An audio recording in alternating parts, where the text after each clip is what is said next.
Welcome back to the MBH podcast. Money buys motherfucking happiness. I'm gonna add in an MF into the MBH. It's one way to get us demonetized before we get monetized. I think we're already demonetized. Listen, we just passed 500 subscribers. I think we're at 520. Shout out the fucking people showing us love. It took so long, yo. I know. It took so long, but we're so happy. Thank you. Keep liking, keep subscribing, keep showing us love. We love you guys. We love you guys. Do it now, too. Like, do it right now. If you didn't do it right now. But anyways, before I go too fucking crazy into this bullshit, and I always say this every time we start, Baron Belalov, the fucking biggest G. Well, I'm smashing the table. Dean, my bad. You're good. What's up, buddy? What's going on, man? How are you, bro? I'm good, guys. It's nice to have you. That's funny. Or nice to have me. No, I'm happy you have me. Okay. Welcome to neighborhood. Welcome to Money Buys Happiness. MF MBH. Yeah, thank you for having us. Appreciate it. No, honestly, it's a pleasure to have you on, man. It's crazy just how we met. And just the connection that we've built and the relationship we've built over the last, I think, year and a half, 2 years. And here we are sitting with you today. You've done so much cool shit. We've seen you grow so much, ups, downs, the whole thing. We'll get into that. But for anybody who doesn't know you, maybe just an intro on yourself, who you are, what you do, and we'll go from there. And hold on. He brought us some vino. Oh, yeah. Oh, okay. Let's cheers before we do that. Let's do it. We got Let's do it. Senor Jackson Treggy. Okay. Yeah, Gary Vino's you back. can call me Jackson for Dean. You can call me Jax. Okay, cheers, man. Cheers, bro. Hold on. Let's say a toast. Okay. I think it would be fitting to say a toast. toast. It's on you then. It's on you. What are we toasting to? I'm Russian, so we got to start off a good conversation with a nice toast. Nice. You know? Love that. And I think it's fitting. Obviously, everyone's probably expecting this. I think I'm gonna make this toast out to two parties. First of all, to you guys, because to watch your growth and success over the last couple of years since I ran into you on Instagram, you know, talk about authentic. Right. Social media, you know, all the way up until today. We can talk about that too. We will. But, you know, I want to make this toast out to you guys. And I also want to make this toast out to the audience. Yeah. Because at the end of the day, it doesn't matter. It doesn't matter who you are. You could be an entrepreneur. You could be a business owner. You could be working a steady career, a steady job somewhere. It doesn't matter. At the end of the day, if someone's watching this, chances are they're like-minded. They're like us. They're on their journey. They're trying to figure it out. They're growing, learning every single day, looking for sources of inspiration. Entrepreneurs, we know as an entrepreneur, you know, you could be putting out ideas, trying to innovate, looking for opportunities, and you fail many times. Fail many times to succeed big time. But that one idea comes around and it works. And it's perfect, the stars align, you get neighborhood creative. Let's go. Boom. For example, business owners trying to figure out, okay, how do I navigate through all this, you know, technological change, through pandemics, everything. It's hard being a business owner, you know. Yeah, that's facts. For somebody who's working a job somewhere, trying to figure out, okay, how do I elevate my career? How do I move up the ranks? What do I do? How do I contribute more, bring more value to the company? Nothing good happens overnight. Nothing good comes easy.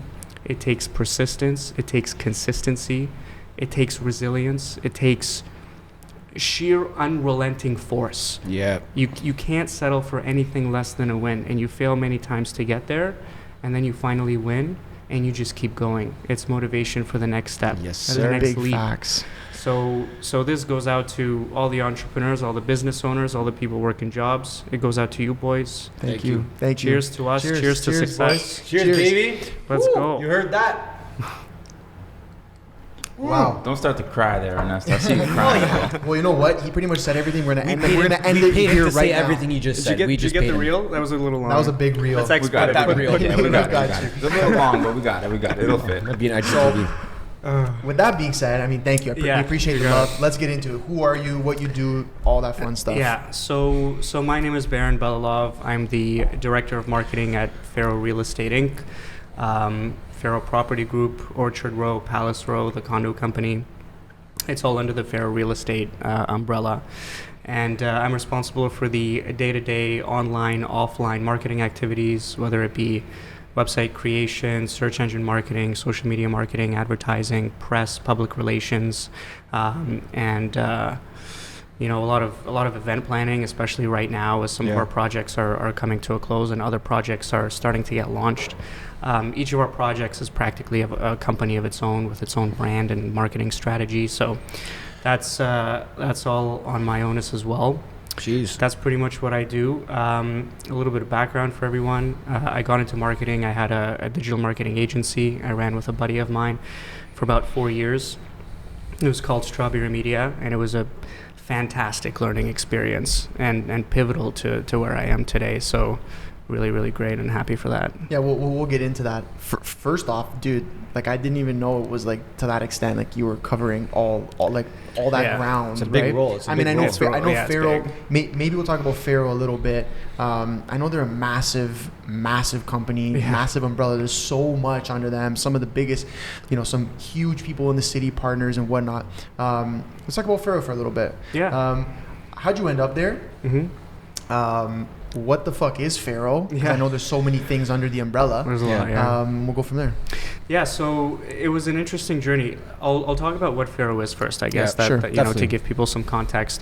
Pharaoh Real Estate is it's an umbrella company under which our mission is essentially to vertically and horizontally integrate all facets of real estate. Yep. So we do this through our various brands and companies, entities, right? So Pharaoh Property Group is actually a brokerage where we do residential sales, commercial leasing, all that jazz.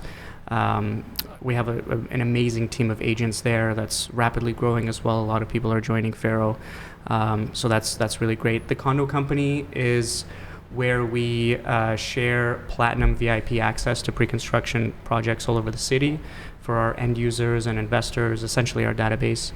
And that's another avenue for offering value.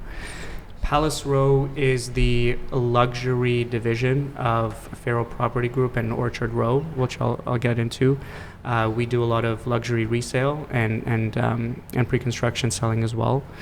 Yeah. So that's Palace Row, and then Orchard Row is essentially our development marketing company. That's initially what I was brought on for.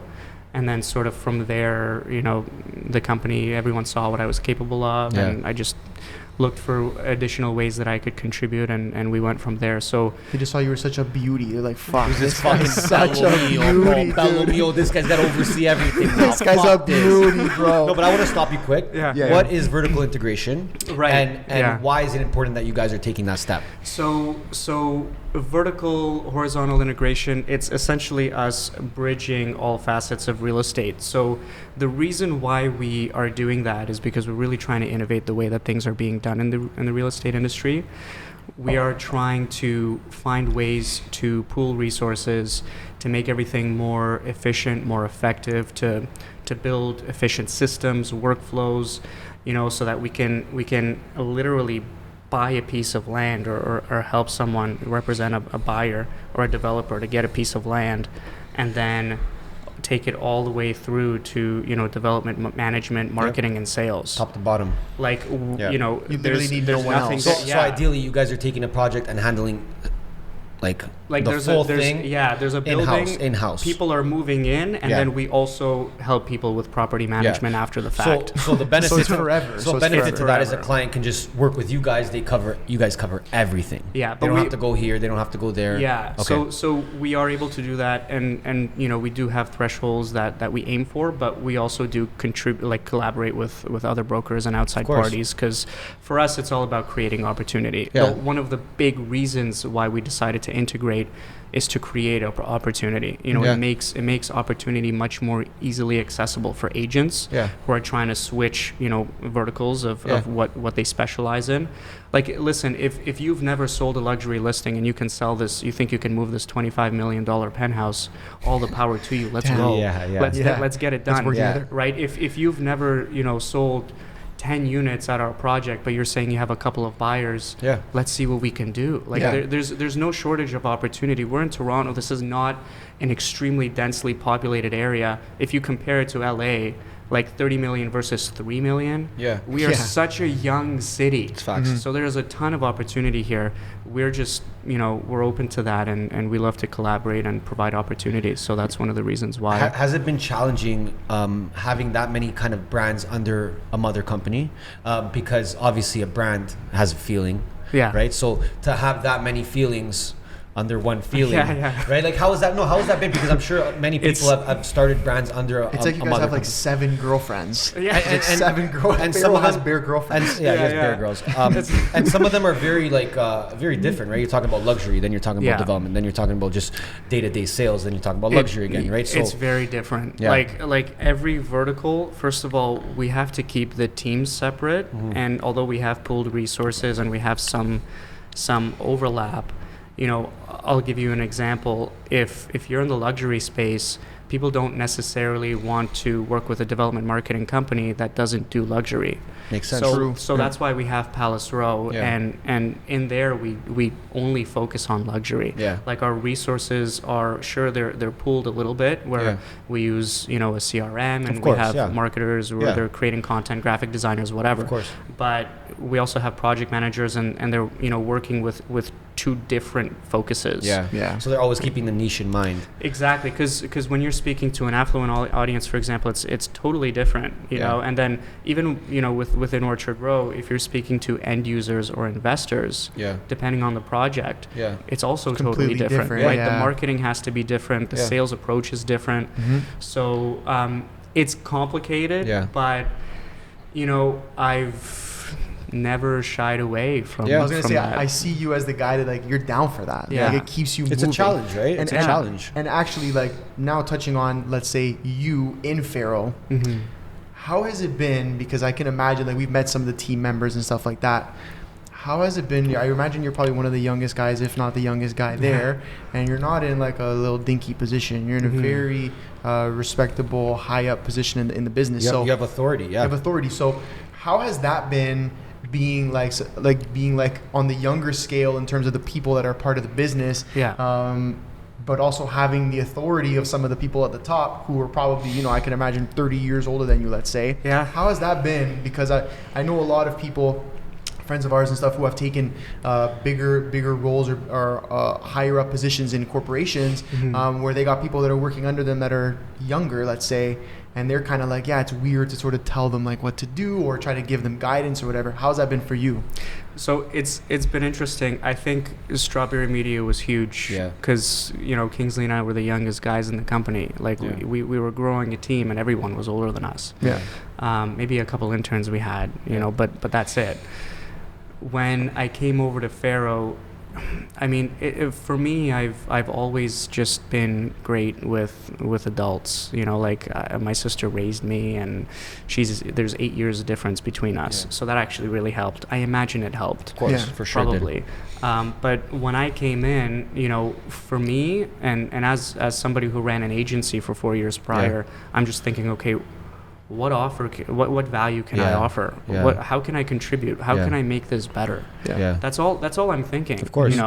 So to answer your previous question, actually, it's relevant, and it kind of ties into this.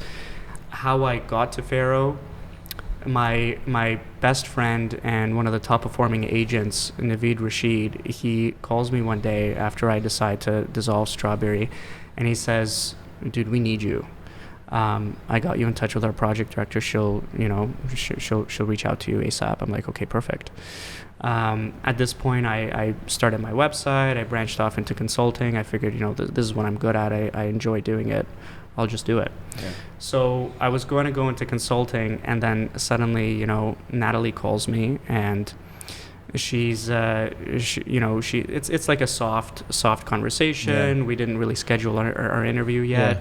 She's just kind of talking a little bit about Pharaoh, how things are going, unintentionally trying to scare me away. She's oh, there's a lot happening. Like You're like, I'm ready for it. And the more she says it, the more I'm like, you don't even know. I can streamline this.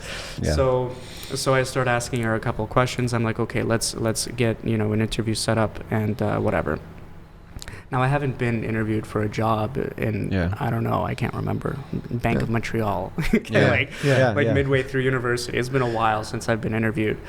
Every conversation that I've had with like a business owner or some sort of stakeholder was like, okay, what can I do for you? You know, and I'm diagnosing. The whole conversation is just me asking questions and answering, giving some insight, and then me answering questions, like asking questions. So she started, asking me some questions. We were going through this interview. By the end of the 2-hour chat, I was asking her the questions. You were interviewing her. I was interviewing her, you know, and I was asking like, okay, like, how are you guys doing your project management? Okay, what CRM are you using right now? Are you automating your communications? Yeah. You know, how are you, doing all these different things, and what are your workflows looking like? Yeah. And so she explained a lot, and I immediately saw a lot of opportunity. So I told her, I said, you know what, let's get me, full time on here, and I'll show you. Let's get me in here. Thanks for letting me interview you. Now I'll allow you to hire me. Okay. I mean, it was kind of like that. Yeah. And but that's even important. Even in an interview, I like that because just speaking of interviews in general, you went in there, you start asking questions. That shows them how interested you are. Yeah. You're not just there to answer questions. You're gonna be like, yo. So, Key, ask questions in your fucking interview. I mean, of course. It's beyond the bullshit. Like, and it also shows that you know what you're talking about. Exactly. You're confident enough to be like, oh, what CRM are you guys using? What's your workflow look like? Blah blah blah. And they're obviously like he knows what he's talking about. Yeah, they're like, oh shit, okay. And I think I want to. You were saying something. I want to ask you the question about me, the youngest person, and whatnot. This is something I noticed about you. You're an extremely genuine guy. Since the first day we met till today, like, you've just been the most genuine, like, good-hearted guy. And I think that's probably another reason, and this may be just me analyzing it, why I think that even, like, older people in the agency and stuff that you work for, they took to you so easily because you just came in with genuine intentions. You came in being like, I'm here to fix the fucking problems. This is what they are. This is what I see from my experience, blah, blah, blah. Let's do it. Probably didn't come in, step on anyone's toes. You're just like, I'm here to just do my job, do it very well, help the business grow. And obviously, everyone working there, if you come in and do that, everyone working there is like, their life becomes easier. You've set up better workflows, better CRMs, all that stuff, better marketing, blah, blah. They're like, damn, this is making my life easier. Probably a big reason why they took to you so easily, and they were down for that. And with that being said, I want to now circle into how we met, because we're talking about it a little bit off camera, but it just came from, I think it was a DM from you to Ernesto. I don't know, that you guys something like that. Yeah. One of us. We were just we connected on IG, and then I believe we were talking a bit, and then the Run Club came about. And you put yourself out there. You know what I mean? You came out. I think the first run we were running beside each other the whole time, just talking. We were, yeah. Like, you know what I mean? And while I was running, I'm like, yo, this guy's a smart guy. You know what I mean? This takes a lot for someone to go into an environment. They don't know anyone, but they want to meet everyone, and they're making it very clear. I think after the first run, you knew everyone at that run. It was very respectable. Right? Very respectable. Yeah. I think that shows a lot about your character, and even with that, like, I want to know because that's so important to you, or at least I think so. I think environment is really key to you, and I think the people around you are really key to you. That's what you've showed us over time. Yeah. So when you get to Pharaoh now, that culture there. Yeah. How were you drawn in because it was similar to your character? Yeah, I mean, we're very growth driven. Yeah. We're very innovative. We're very collaborative. Yeah. There's no competition even between our agents. We're trying to bring each other up. Yeah. Like, well, that's what I was. When I saw you join them, I was like, okay, for sure they have a proper environment going on, a proper culture going on there, because, or else you wouldn't have been in there, because that's the way I met you. I met you through environment, right? And you putting yourself out there, right? So that was something I want to talk about too. How's the culture there? Is this something that you reside with?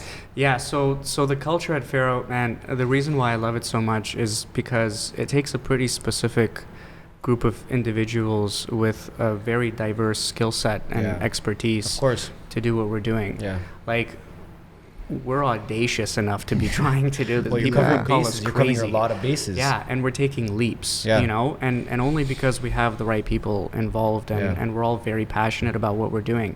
So immediately when I was brought on board and I was proposing things, I was very clear, like, I don't want to be stepping on any toes. I just want to make things easier. Take a look at this, see what you think, and let's see if we can implement this the system or the software or whatever.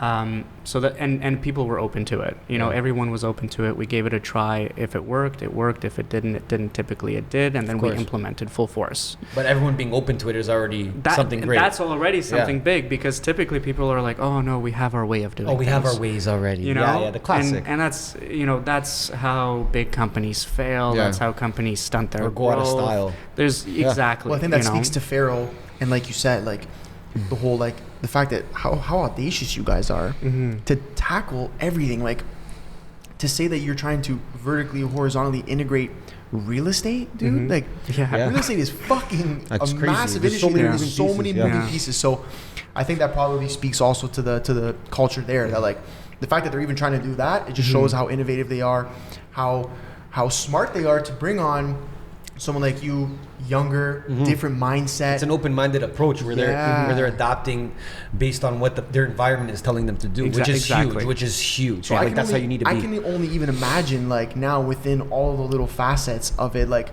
how innovative the approach is every time, whether it's just like residential sales or all the way to the development side of things and the marketing and whatnot.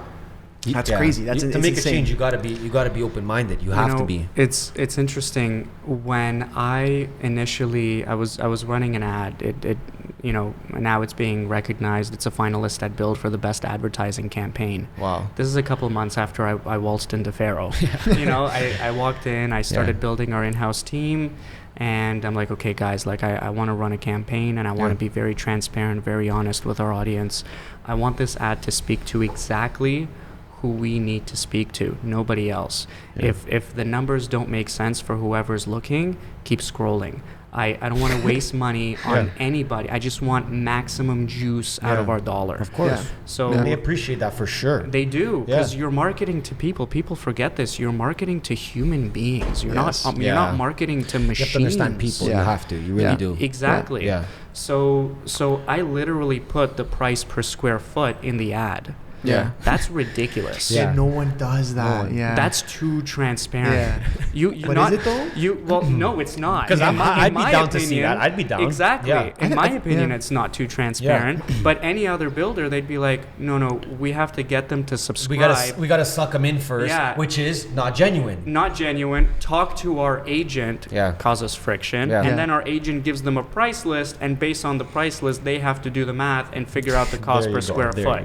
There's so many steps to getting I just put it at the top of the ad. The transparency is the one that opens the door for them to say, oh shit, like they're being pretty honest with me already. Right? It's trust. Well, I'll tell you, like, even when I'm looking at, if we're talking pre-development, when I'm looking and I see ads and shit online, there's something I'm like, oh, good area, building looks cool, whatever. I'd love to know certain things, but then it's like, sign up. Yeah, bro, everything. sign up. We'll let you know. You gotta give us your passport We'll number. get back to you. You gotta you gotta tell us the day that you were born. I'm like, dude, Yeah. just if you tell me exactly what it is, and I'll be more interested, or I'm not gonna waste time. I'll buy it right there now. you go. Yeah. Literally, man, Right? literally. But it's like, you know what it is? It's you're dragging on the sell when everyone's sold already. Like Exactly. they'll just move on to the next thing. The market was hot. Like Yeah. people didn't take advantage of that. I put the price per square foot. Yeah. Bro, we put in $3,000 and we got $17 million in firm deals out of that campaign. It's a good deal, eh, Dini? It's not ridiculous. Let's And- set something Let me up know when you after gotta the stop with that. damn. And above all else, we were working with another PR agency prior. Yeah. And when I was making the submission for Build, because we don't have any political leverage, we don't have a relationship with Build. course. We're not a well-known agency. Yeah, We don't not even yet, not yet. Orchard Road doesn't even have a website. It's just Pharaoh. Everything else has a website, you know. And so they told me, they're like, yeah, I don't know if you want to put those numbers in there. It's kind of cumbersome for Build to look at that and review. And I'm thinking, are you kidding me? I'm gonna take screenshots and put that in here. Of course. And now we were recognized. It Yeah. worked. Yeah. But that's what gets you recognized, is doing something different. That's if you right. just did the classic, bro, sign up, the ad looks exactly the same as it always does, starting in the 600s. Yeah. I click it, I'm like, oh, bro, maybe there's information. Sign up. You get drowned in Bro, all the noise. Tell me one thing. Just tell me one. Yeah. What do you think it is that, like, okay, we'll speak in terms of the real estate industry, but I think this can be generalized to almost every industry. What keeps these developers, these real estate marketing agencies, what keeps them so, like, why do they stay so old school? Why do they continue that approach when when they know either it doesn't work or it's just not getting them the best bang for their buck? Like, why do you think they continue doing that? So there's a couple of things. One, there's a lot of money in development. So when it comes to being efficient, you don't have to be that efficient. It's facts. Yeah. Right. What we're trying to do is you almost don't have to watch every dollar. You don't have to. But in our case, we're trying to really compete, make things cheaper for developers, so that developers can actually make it cheaper for end users and investors to buy properties. Yeah. It's a win-win for everybody. It's a win-win for everyone, right? Like that's why we're being very mindful and very intentional with the way that we advertise. But beyond that, I think there's industry standards, and not a lot of people are entrepreneurs. They come from corporate and they had marketing positions. Me, for example, like I drew some inspiration from, in my opinion, some of the best marketers in their sort of vertical of marketing. Of course.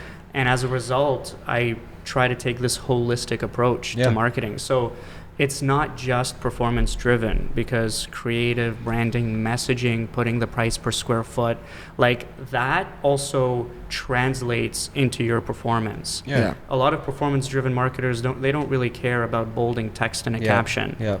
Just keep it minimal. Yeah. But it makes a huge deal. You have such a limited amount of digital real estate with an ad. Yep. How are you not going to think about every letter and how it appears? And amount of time too. Yeah. Exactly. Like someone scrolling, they have 0.5 seconds. If you can capture their attention in those 0.5 seconds and they see more, you have to keep their attention, you got to maintain that attention. And you got to keep giving them value. You got to keep giving them a reason. You got to persuade them slowly and steadily until they decide to sign up. So when you're going through that process, are you pretending that you're looking at the ad? Is that something you try to do? Yeah, I'm a huge empath. I think it actually helps. Yeah, so what it sounds like to me is you've probably taken a lot of what you've learned, obviously, with Strawberry, and probably kind of the approach of like, and because we've done this as well, you took like, how am I going to market for like a small business and get the most for them that I can from their money? But now you're like looking at budgets that are way higher, but you're like still doing the same thing. But you're like, I still need to get the most for this money, whether it's 10K or 100K. Yeah, I need to get the most out of it. That's what it's sounding like. Exactly. That's what I wanted to ask you. I wanted to know what you've implemented from Strawberry into your new role, and how important that was, because people can look at it and say, oh, this guy had an agency, he dissolved it, that's a loss. You know what I mean? It was a win, man. But that's a huge win, because I'm sitting here and I know how much you fucking learned. Oh, man. You know what I mean? Which got you that. Yeah. Got you to where you are. So talk about maybe your experience with Strawberry Media, and how you've implemented things you've maybe learned from things directly associated with business to like maybe just partnerships and delegating as well.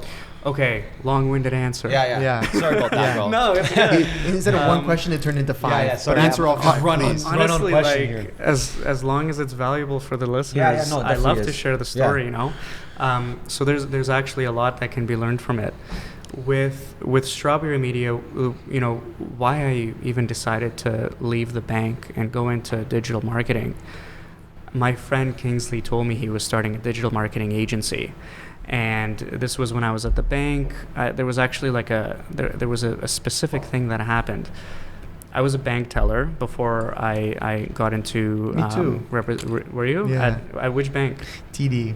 I was at BMO, and thank God I turned down the FSR position. Yeah, the financial. My goodness. I even got my CSC, and I me too. decided to turn that down. But I was a teller, and I had this one guy. He was a painter. He came to me one evening. It was a Friday. His hands just dry paint all over them. Gave me a check. I took the check. I deposited it into his account. I look at his balance. It's not very high. And he asks me to withdraw like a couple $100 in cash. He's super excited. He's going to take his 2 daughters. It's they're twins. It was their birthday. Yeah. And he was excited to take them to Swiss Chalet. Wow. And I give him the $200. I know he doesn't have much to his name. Like this is a joint bank account with him and his wife. Wow. And like this is what they got, and till the next paycheck. Of course. And he's gonna take this. And I'm thinking, man, what am I doing for this guy? Yeah. Like really, what am I doing for this guy? How am I actually helping this guy? Like I have a prompt here telling him to get a credit card to what avail? Yeah. To get him into debt? Yeah. Are you kidding me? Yeah. What am I contributing to? So I fell into depression. Like that was a deep depression. Wow. Like it was bad. I was one of the highest performing CSRs in the GTA at BMO. Wow. That's Dude, the other thing. This is my story. I did the exact same thing, bro. Right? It was a huge red flag. Everyone's like, oh, like, you know, you got the quarterly spotlight. Are you proud? And I'm like, fuck no. the quarterly spotlight. Are you kidding? Yeah. Like, I feel worse about myself, you know? So I fell into this depression. I'm like, man, I went to school for finance and econ. Like, what am I going to do? And then my buddy comes to me. He's, you know, we're chilling one night, and he's like, yeah, I'm going to start a company. I'm like, this is exciting. Good for you, man. He's like, it's a digital marketing company called Strawberry Media. I'm like, that's so cute. You know, why'd you call it Strawberry Media? He's like, because you're asking. I'm like, amazing. Exactly. You know? And then, and everyone asked every time we met with a prospect. Yeah. And then I went home and I went on this crazy like deep dive on digital marketing. Yeah. What is that? Yeah. And funny enough, I had some experience. I had like a blog when I was in high school, Journey for Strength. You just didn't even know you had experience. I didn't even know. With Google AdSense, I had no idea, you know? And then here, you know, lo and behold, it's digital marketing, running ads, doing this, that. So I was intrigued. I'm like, okay, here's an opportunity. Maybe I can take some of what is, you know, inherently my skill set, and I can contribute to small businesses. So that's how Strawberry Media began. Wow. I was like, Kingsley, I want to help you implement your vision. Let's do it. Yeah. We started working with small businesses. You know, we really did our best for that first like year and a half, I want to say. But the hard lesson I learned is that a lot of businesses stay small for a reason. And it sucks, man. It really sucks. I get that tatted on me, That's bro. a huge banger. Wow. It sucks. Like if you're not willing to spend like $5,000 on your marketing, but you're driving some 70K BMW. Priorities. I mean, you're shooting yourself in the foot here. Yeah. You know, so I learned small businesses isn't quite the thing, and then we generated a lot more success once we started expanding the scope. And I started drawing inspiration from a lot of these marketers that are really good at what they do, like internationally. Yeah. Like one of my main sources of inspiration is Chris Do. You know Chris Do from The Future. Yes, of course. He had one of the. He's a G. He's a huge G. He's a huge G. Yeah, he is. He's a huge G. He had one of the biggest, most well-known agencies in LA called Blind, with a huge clientele. And he decided to leave that behind and start a company called The Future. It's like an academy that helps creatives and entrepreneurs sort of figure out their way and contribute more to the world in their own creative capacity. There was another source of inspiration for me, Sabri Subi. He's performance-driven direct response. Like with what he does, he is, I don't know anybody better. He's got one of the fastest growing companies in Australia, one of the fastest growing agencies in the world called King Kong. A lot of us here in Toronto probably know him because he's easily dumped multiple six figures in ads for his book called Sell Like Crazy. So that's Sabri, and he's phenomenal. He's a huge source of inspo. And then Kat Howell, she is a social media advertiser, extremely good at Facebook ads for lead generation, e-commerce. That's right. She actually grew up in Waterloo.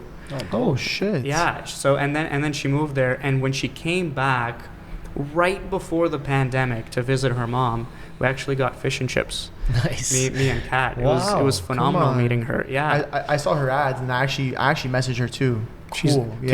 She's incredible.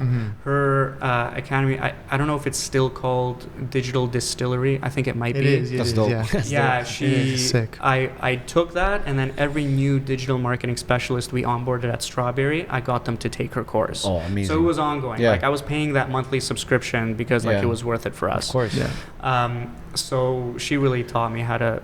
They all taught me. Yeah. Something. Yeah. They all taught me. It was that holistic approach to marketing that I got from everyone.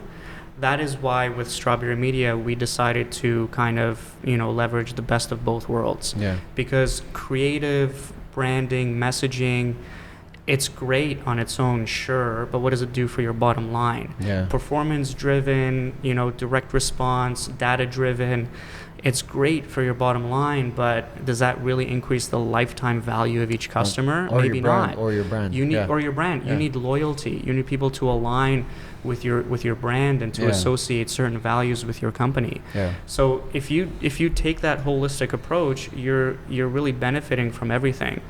I ended up taking it one step further, and I was really inspired by Robert Cialdini's principles of persuasion and influence. Yeah. So there's his first book, Principles, where he introduces 7, and I talk about those in some of the videos I made on my Instagram to help teach people, understand how to build a funnel. And then in Persuasion, which is a more recent book of his, he actually introduced an 8th principle, and it's towards the end, so a lot of people miss it. Yeah. But it's very key, like it's a huge principle. So I took those principles, and if you focus on these principles with everything that you do, every post you make, every ad you make, every email you send out, every website that you create, if you think about all these 8 principles, if you just touch on them really briefly, okay, am I leveraging this? Am I leveraging this? Am I leveraging this? You can't help but take a holistic approach. Yeah. So that's there's what an aspect I of brought like forward. doing the research though. Yeah. You see what I mean? Like you didn't just be like, yo, I'm gonna fucking start an agency. Yeah. Kind of like us, to be completely honest with you, and just be like, I'm gonna kind of wing it, whatever, use our own experience, which is again what we did. But you know what? It was authentic the way that you did it, and you guys have an edge.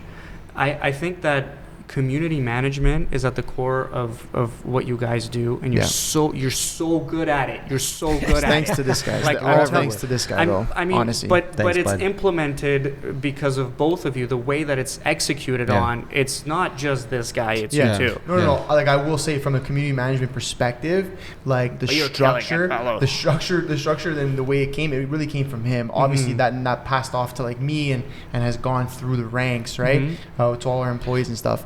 But thank you. First of all, I appreciate that. Yeah. And second of all, that is something that we pride ourselves on, the community. Well, even going back to it, like when you don't have $1 as a budget, you know what I mean, and you got to grow. Yep. You're gonna get real fucking creative. Oh yeah. And that's where I discovered how important community management was, because I was like, you don't need no money. Man. We were doing it in real life. That's the thing. In real life and online, right? Like, bro, like I was just doing it because I'm like, yo, I'm not spending no money. I don't even have to create content at that point. Like you can literally stay relevant just by community. You don't have to post.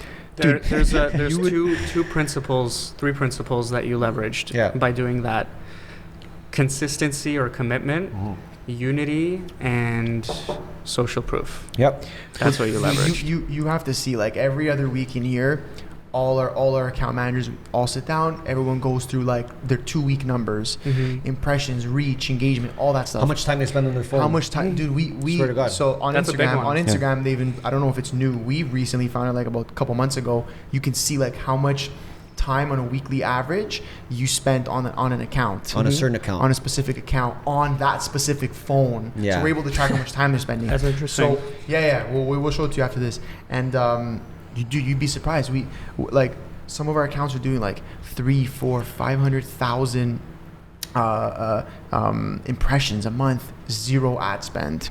Zero ad spend. Like you're looking at, like, there's companies paying thousands to get that kind of engagement, those impressions, and that is just solely from the consistency of posting and the community management. So that was really our goal, is to find a way to.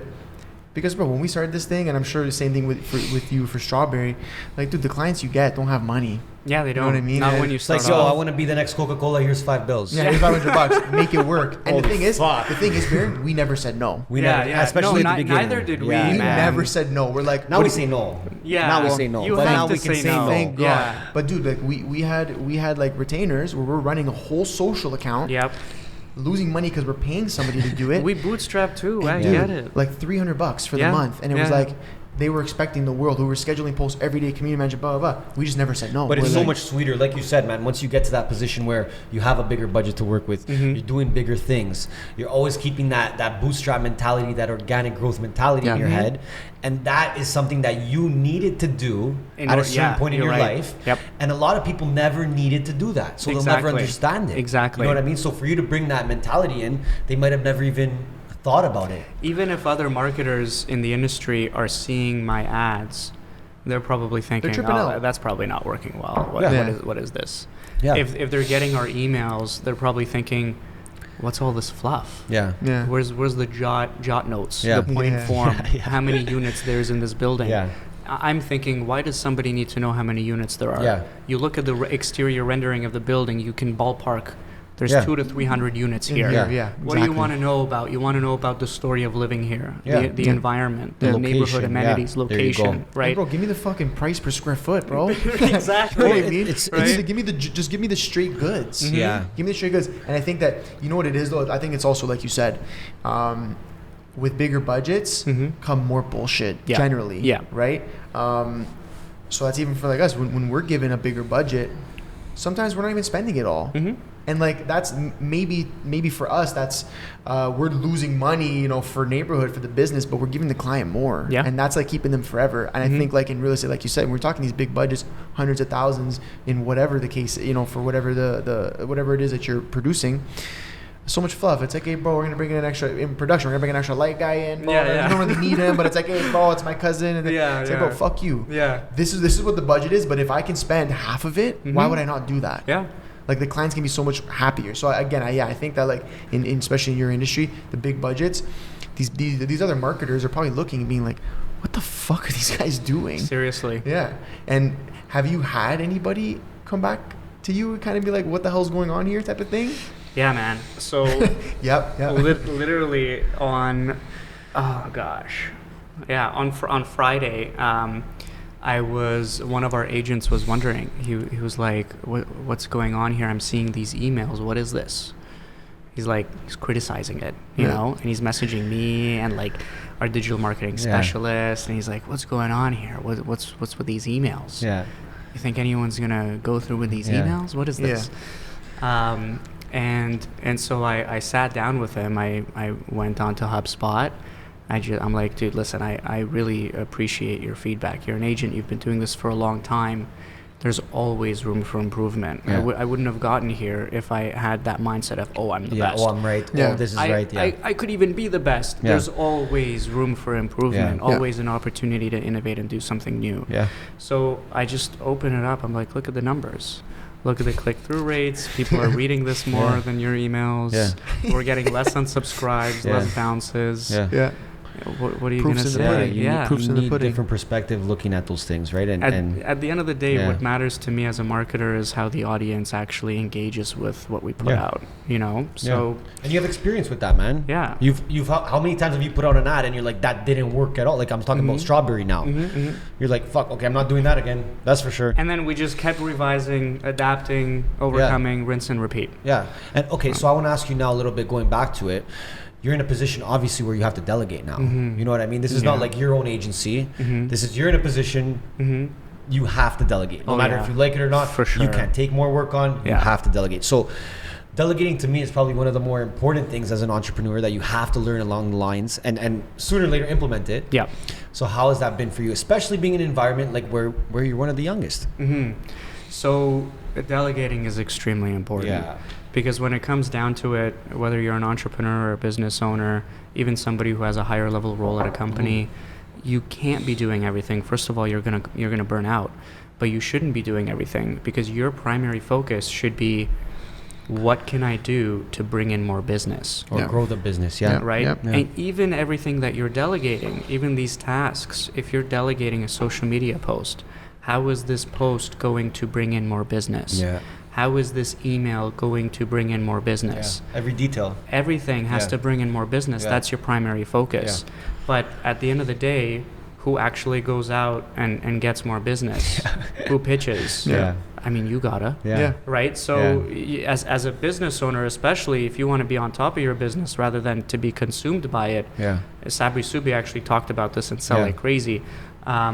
Big tip here, you shouldn't be doing a lot of what's involved in your business. Especially day to day, Facts. You should be going out there and bringing in clients and then delegating everything else. And ensuring the quality, mind you. But then you got to hire someone to make sure that the quality is of the high standard that you're expecting. So delegating is extremely important. You can't do everything. And you definitely need to have specialists on board that are helping you do everything. Trust too, right? You gotta have that trust factor where it's like. And I think a lot of entrepreneurs don't get there because let's say you're building that business, right? Yeah. You did it ground up on your own. Yeah. You're 7 years in. Yeah. And you're like, bro, I'm the guy who did this. I'm not bringing nobody in to screw this shit up, right? So, but if you want to grow, you gotta. Because there's no way to scale unless you get 8 hands, right? So it's a mixture. It's a mixture of I think it's a mixture of the trust factor. Like, do I trust somebody to do the job as good as me? The other aspect of it is people not like I don't want to say being lazy, but people being too lazy to build the structure and build the processes. That's the hardest part. To build the process to a point where it's like I can hire someone tomorrow. Here is a step-by-step SOP. You know what I mean? That you exactly you can't fuck this up. Like let's say it's to create for us like something like to create reels. Let's say we have a fucking Bible, dude. If you've never used Premiere Pro ever, you've never even used the software before. You can make a reel to the exact standard of how we want it based on how detailed this document is. Yeah. So it's like, but that takes a lot of time. That takes A, doing it yourself, understanding how to do it. Yep. And then B, being able to step by step not miss even the tiniest detail to make sure that again it's dummy proof, right?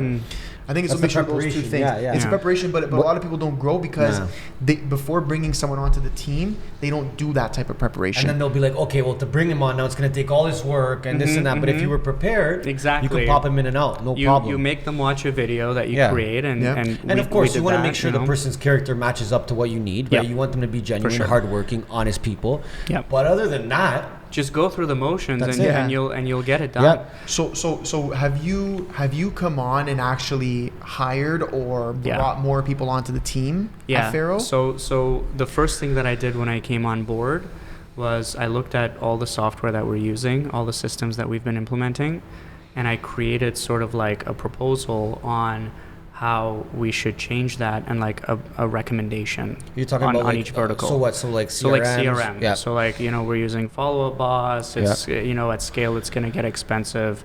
It's not cohesive. If for us specifically as a company that's trying to horizontally integrate, we need something that's more cohesive, like HubSpot, for example. Yeah. And a lot of companies in the industry don't even know how to use HubSpot, not to this capacity, because how do you do that? So that was an example of what I did. And then as soon as it was approved and they decided, okay, let's give it a go, I actually introduced SOPs, standard operating procedures, to our company. Huge. And then after that, I made videos, like tutorial videos. Wow. Yeah. So like, okay, here's how you use HubSpot, as an agent. Here's how you use HubSpot as an email marketer.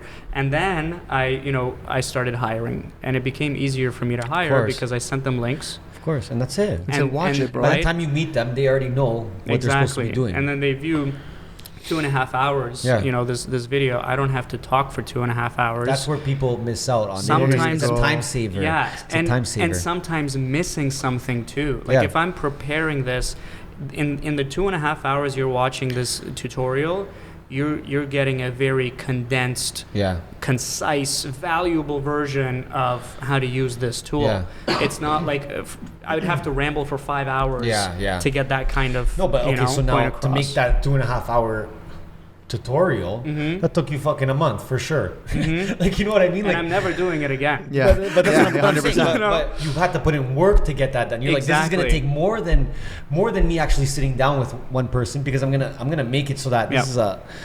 Buddy, you read this thing, you're like me now. I think the message is, if you're a business owner that's looking to scale, you're one person, you want to become 3 or 2 or whatever the case is.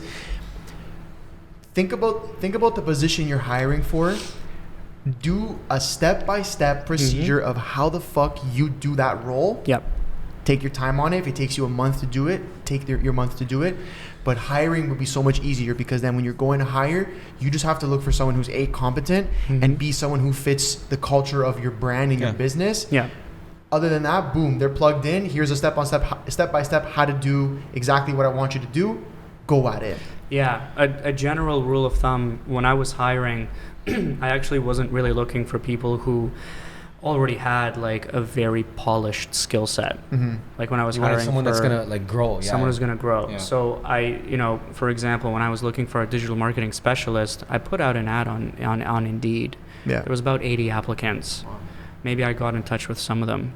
where I actually found our digital marketing specialist. I went to BrainStation and I found someone taking the initiative to spend money, invest in their knowledge, and become a digital marketing specialist. Same thing with graphic design. If you don't have a website, I'm not even looking at your resume. I'm sorry. It's facts. It's big Your facts. LinkedIn is not we enough. get that all the time. You know, Yeah. you need a website now, or something. Like, you got to be tying your identity to what you do. Yeah. And then if I see that you're diligent and you're passionate about what you're doing, I can teach you the rest. I feel like they don't tie the identity. They tie their fucking milestones. Dude, their like, fucking I not even milestones. Just okay. I graduated from Ryerson. Mm-hmm. Dude, I love that you said that. Right? I love that you said that. We always bring up the example of like, if you go on Instagram every day and show yourself running, you're a runner now. You know what I mean? To the world, right? So I love that you said that, tying your identity to what you do. Mm-hmm. Like, that's what people, especially you're trying to get hired, you're trying to start a business, whatever it is.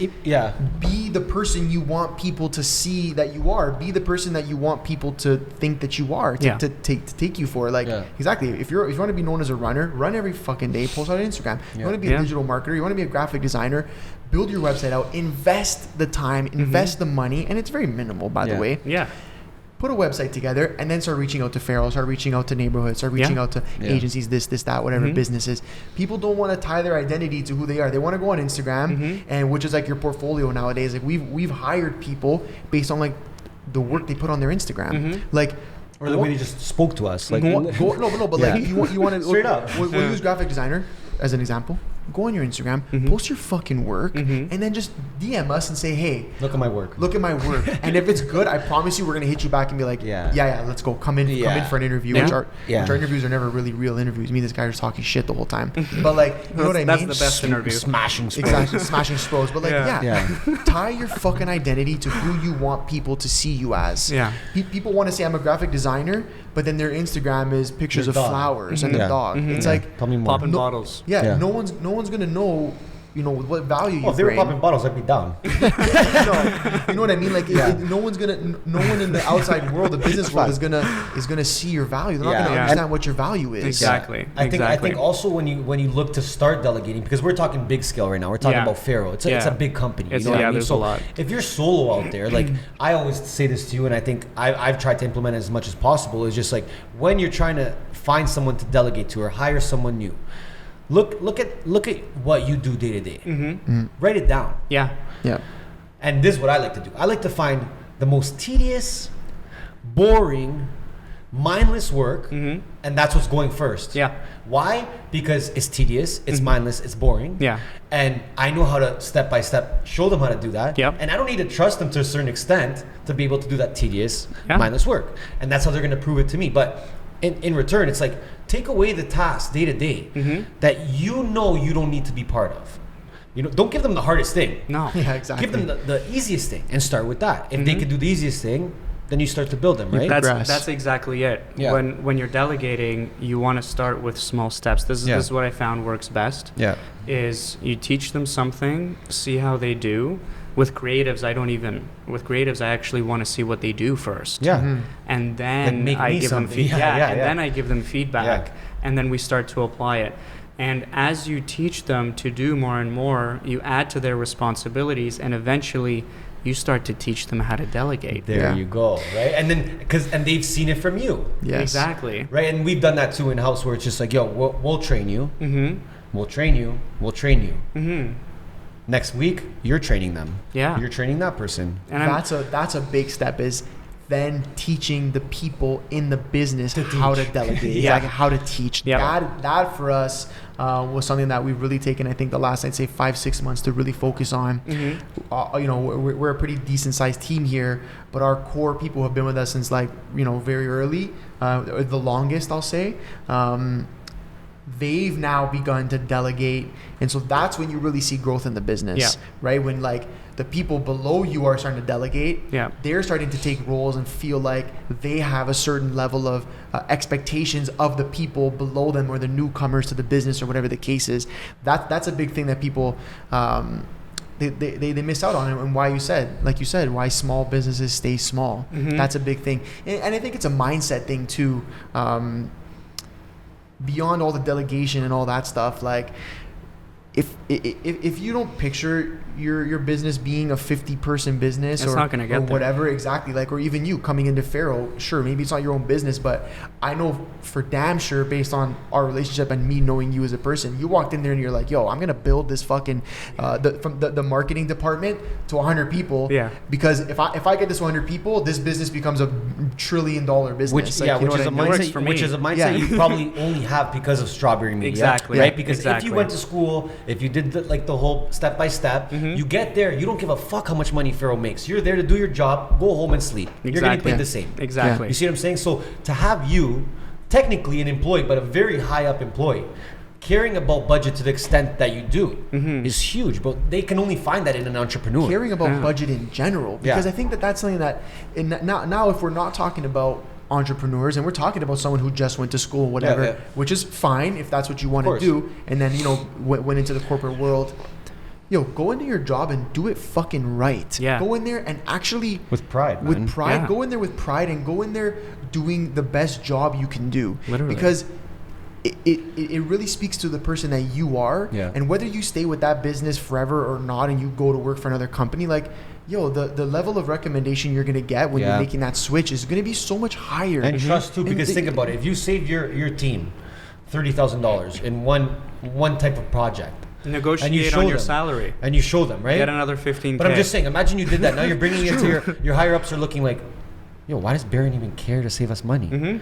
The trust is gonna like explode. This guy's a real one. Yeah. Like this guy has no reason to care about our budgets. He just has to do a job, and he's looking out for us right now. That's someone that they look for in the future and say, this is the CEO now. Yeah.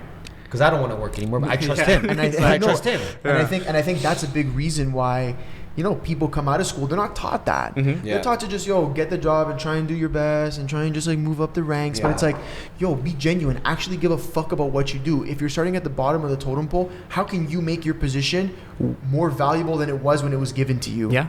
Right? Yeah. You're the guy who fills these cups. Fill these cups in a different way that they're like, holy fuck, we never thought you could fill the cup that way. Yeah. Damn, boom, you're promoted, or boom, here's a raise or whatever. Like, but you're not taught that in school, and then these kids, they're just pushed into the corporate world or pushed into the world of like, just get a job and you're gonna it all fall into place. You'll figure it out. But it's like, nah, fuck that. Let's give them real value. Let's give them real life lessons before they even make it to that world, right? Yeah. And I think and I like what you're doing. Like you said it was going to brain station and finding like people who don't have the skill set. But that says a lot about you going there in the first place and saying, yo, I'm going to hire someone from here.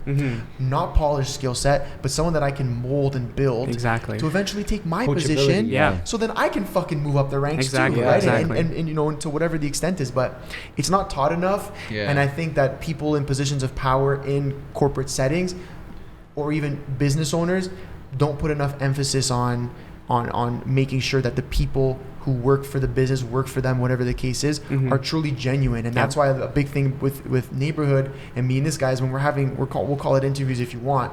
But dude, when someone comes in, a new intern, a new employee, whatever, or someone that's trying to get a job, I swear to God, we talk about the job for probably 10 minutes and the other 50 minutes of the hour, we're just getting to know the person. Yeah. Right? And we're like, and then after they leave, and the first thing, okay, what do you think? You think they're coachable? Yeah, cool. Okay. Do you think they're going to fit the culture here? Yeah, cool. Okay, cool. You think they're going to work hard? You think they're going to be genuine in what they do? Boom, boom, boom. Okay, let's go. Right? And I think actually, Pharaoh, if you're hearing this, you guys are lucky to have someone like you, honestly, because you come with that mindset, which is only going to take the business to the next level. It's a rare mindset too. It's very rare. And even going back to delegating, why you want to start off with the easiest shit, because the people we're hiring, they were never taught what they're about to do. They were never taught what they're about to do. They don't know what the fuck they're about to do. They never even seen what they're about to do. So you cannot expect someone just because they came from Schulich, they came from Rotman, that they're gonna know how to work in your business. They're not. Yeah, I promise you. At least not the way that you want them to. Exactly. Or move the way you do, or have the procedures the way you guys have them. Like, they were not taught that. Yeah. So that's why you start simple and you move from there, because it's going to be a shock for them too. I promise you. No matter Pharaoh, neighborhood, whatever, I promise you what they're about to work on and how they are going to work on it. they weren't taught that. Yeah, exactly. They were taught how to work hard. They were taught due dates, take orders, organization. Yep. But other than that, man, you got to show them the way, right? So Listen, I know you've already brought some people on the team too, and I know you guys, like, when you bring someone on the team too, you guys train them to a certain extent, where it's like, we care about you more than just that agent. You know what I mean? So maybe speak on that, because I think that's something that's bringing people into your company right now. So, you know what's funny? I'm actually teaching the 8 principles of persuasion and influence, not only to our marketers and social media people, but to our agents. It's amazing. So, they need to know like, it. who the fuck they need to would know ever, it. So who would that ever they- like even think of doing that? Sorry, continue. That's crazy. No, it's crazy. huge. Yeah, But it's again, real. value added. It's Value good, right? added. Because now the agents are thinking holistically. They're not just thinking, oh, I want to sell pre-construction. You have to understand. Get access, Robotic. run Yeah. ads. Yeah. Okay, like Yeah. it's not just Yeah. like that. You Yeah. know, you got to build a valuable, trustworthy brand. How are you going to do that? You know, you got to have some social proof. How are you going to do that? Yep. You got to leverage reciprocity. How are you going to do that? course. Authority, trust, liking, commitment, consistency, Yeah. unity, scarcity. Yep. These are the 8 principles. You got to apply them. Huge, dude. Right. So that's, you know, we teach our agents how to do that as well, because as an agent, you're your own business too. course. Right. Just because you're operating under Pharaoh Property Group doesn't mean Yeah. like there's no handouts. At I the mean, end of there the day, actually when you go are. show that, they're definitely here. But when you go Yeah. show that listing, it's you. You're there. Exactly. Yeah. Like you better know how to build a brand, and I am happy to show you how to Yeah. run lead generation campaigns. You know, because the more you succeed, the more success we generate as a course. company. Yep. That's Yep. better for me too. Yeah, Like and the if, more you know, value you're giving them, It- they don't yeah. they don't forget that kind of stuff. Exactly. You know? When they're finally killing it on socials, they're gonna be like, "Yo, this was only because of Baron." Realistically, man, you know that what I mean? guy, you know. Yeah. You know what I mean? That guy fucking Baron, bro. And like, then, what a and then guy. now, look at it and say this. Let's say, knock on wood, in 5 years, you're like, I'm going to leave Pharaoh, do my own thing, or whatever. You get another offer in fucking Dubai, you want to Let me dip. know. I'll take your spot at You Pharaoh. want to dip, right? Let's say. Like, you will have left a lasting impression on that business. Yeah. Like, and there you go. You don't own this fucking business. You don't have shares in the business, or maybe that I don't know about. But you've left a lasting impression that, like, for the next 20 years that Pharaoh runs, that you're not there, like, the processes you've built, the processes you've implemented will live forever in Yeah. that business. Like, Yeah. so it's just like, why the fuck would you not want to be a part of that? It's a Of legacy course. thing, Like, bro. you know what I Yeah, it mean? Like, we is. always look at it, like, we always try and look at it, anything we do, like, from a legacy perspective. Like, how long will people remember this? Can it live forever? Can it, Right? Dean, can it live forever? I mean, from what I'm seeing, absolutely. Can it live past a reel? Can it live past 30 seconds? Not if we're posting reels every day, bro. We're gonna be out here. No, that's crazy. No, but seriously, like I from what I've seen, man, like it's very interesting, and I'm one that always criticized the real estate industry. I always criticize it, Bro, I criticize it. I'm in because it. it's so old. They're doing it so old, Yeah, it's bro. Like bad. you're so old. Stop. Yeah. Just do things new. Like, you Don't do hurt things- yourself, bro. I know. I almost took a shit there. I almost fucking. No, but seriously, like that's what you need to do. You need to make changes, especially to a company that's already established like that, because that's the only way they're going to survive. Exactly. You know what I Look- mean? look- If they don't adapt, Well, now fuck, even it's look tough. how big this is. Like, you know, you came to us to help you with some PR stuff, right? In terms of Pharaoh, and like beyond all the I'd say stuff that we're doing for you in terms of like the PR, the press, and stuff like that, the publications. You're like, yo, I want to get some of our agents on your podcast, Price to Sell. I want to come on and talk about Pharaoh MBH, like da da da. What fucking other person in your position would have ever even thought to do that? Yeah. But that's you, like, modernizing Yep. what's going on in Pharaoh. only we would have thought of it. Yeah. Well, that's actually though. well, right? that's why we have a contract offer for you ready after this podcast. no, but listen, You gotta keep it up though, straight up, man. Like because Yeah. from where we met you, dude. you haven't changed as a person, but you've been growing your career, man. It's fucking amazing to see. Can we and toast to that? Let's Can I do it. get some vino Yeah, here? Because everyone I'm needs- fucking drinking this like Oh, a you fish. jeez. Yo, listen. Baron's fucking nursing that thing over Yeah, here. come on, bro. Listen, This I'm guy's acting like he's babysitting. fucking- He's like, I'm bro, I not- got work to do. I'm like, you assholes. I'm He's like, bro, did you just, hear what my role is for my company? You know what shit I have to do? you want some more? Yeah, come on. Okay, bro. No, listen, Baron. Honestly, like, Thank you. before we step into the famous question here, Yeah. I want to toast to you dude, your growth has been like it's insane. Like it's insane since the day we met hit you. us up, bro. He came out to our event. We didn't even fucking know him. Yeah. He came out with energy. He Yeah. met every single person Yeah. at that event. Yeah. And that is forever in me because I remember Yeah. that now. Yeah. And Yeah. every time I see this guy's face, I remember running beside him for Yeah. 5 kilometers and talking. I don't even remember what the fuck we were I talking can't about. I can't remember believe you We were guys talking were about running and marketing, even bro. talking. We might have We were been. talking about marketing. No, seriously. I want to cheers to you, dude. Your growth has been absolutely insane. It's been a pleasure to watch, honestly. We love seeing people within our circle, continuously grow, continuously strive to innovate in their industry and just be better than they were the day before. That's a hard thing to do consistently. People fall into it, fall out of it. But I can truly say since the day we met you, especially in person, till today, like your growth has been insane. So with that being said, I won't go forever. I feel like I'm about to propose to you right now. Well, cheers to that, man. It's been Cheers, been boys. unreal, bro. Cheers, baby. Thank you. Cheers to us, guys. Cheers. Cheers to our success. Whoa. With that being said, It's time. you know it's time. We're the MBH podcast, Money Buys Happiness. Everyone gets the question. Money buys happiness. What do you think when you hear this statement? Money buys happiness. I mean, money can buy short-term happiness, right? Because actually, as Jack Greystone was saying, happiness. Shout out Jack. Crazy podcast, Yeah. guys. You have to listen to it.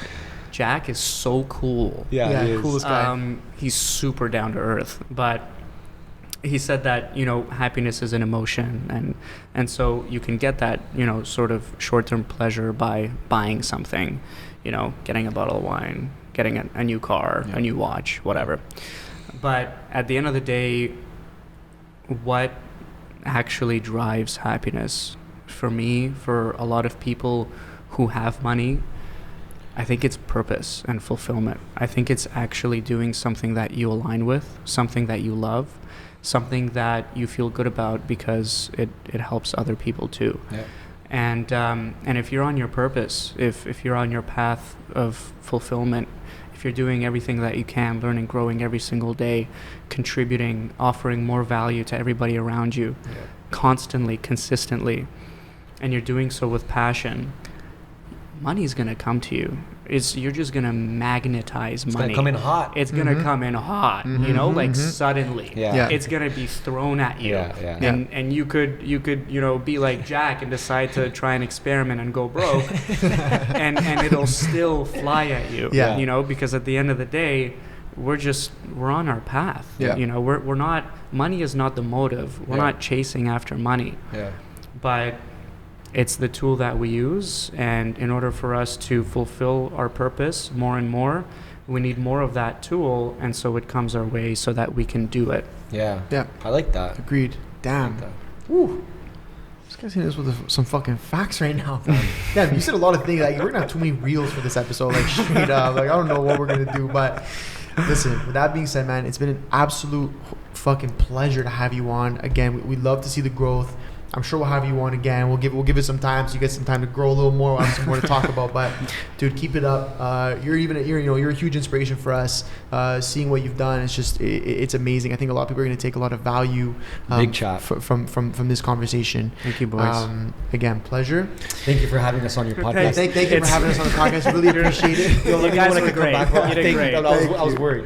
But holy fuck, we'll talk a little more off this camera. We got the contract offer ready. Let's do it. With that being said, Dean. Yeah. Let's do it.